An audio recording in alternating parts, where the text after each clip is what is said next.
Hello! These are going to be 3 art cheats I see people don't use often enough. It's going to help you with lighting, with art block, with poses, with perspective, with everything. So let's get started. First, we're going to talk about filters. A lot of people don't seem to realize that you have access to lots and lots of different filters that you can apply to your references or your drawings. A good use case is instead of redrawing a reference image, you can just put the image on the canvas itself, then use the cutout filter. This will make it a bit easier to draw and paint on top of when you try to blend this image to your painting. You can also use posterize, threshold, and surface blur. And these all do pretty much similar things that makes it easier for you to blend photographs to your paintings. If you don't like the proportions, you can always just liquefy it, maybe warp it, retransform it. This way, instead of drawing a whole character or drawing the whole background from scratch, you can just change the way it's rendered. It works great for background and tertiary elements. Also really great for concept art and just exploring ideas and sketching. I use this technique for drawing visual novel backgrounds. It's not perfect, but it really saves me a lot of time.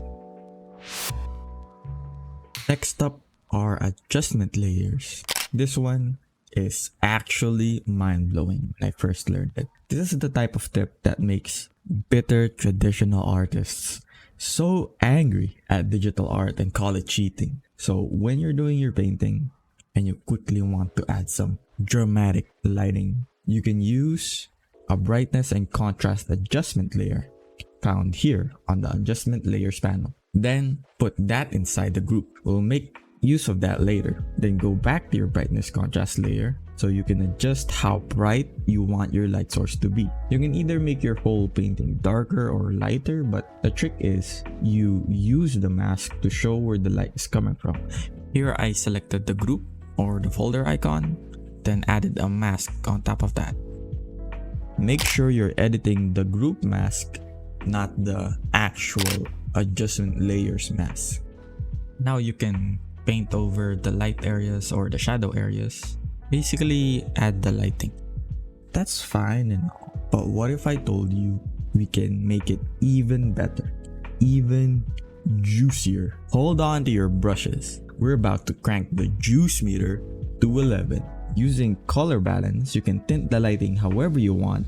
You can make it look like the golden hour with the warm sunset look, or honestly, you can make it look like it's an alien invasion. It would still look that good. You can also stack up multiple brightness, contrast, color balance, hue saturation, adjustment layers, and mix all these things to make things look even better. The last step I want to share with you are about poses and perspective. Has this ever happened to you?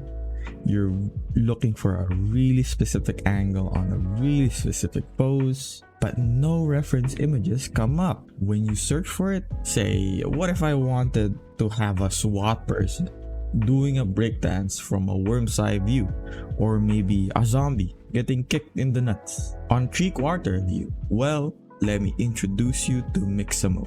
It's like you have a bunch of actors and they can all do the same actions for you.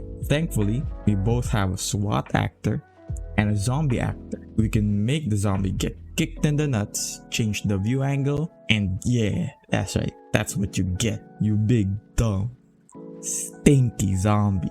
Now this brings up so many possibilities on what poses you can achieve by pausing on certain frames. This also works for poses that are a bit morbid. Say you want to get a reference of people lying down dead on the floor. Newsflash, you can just search up dead people on Google or on Pinterest. Only stock photos show up, which aren't ideal. So those are all my art cheats, but I'm actually curious what art cheats you guys use. So share them below in the comments. Leave a like if you enjoyed it, and make sure to subscribe if you want to see more videos like this one. Happy painting!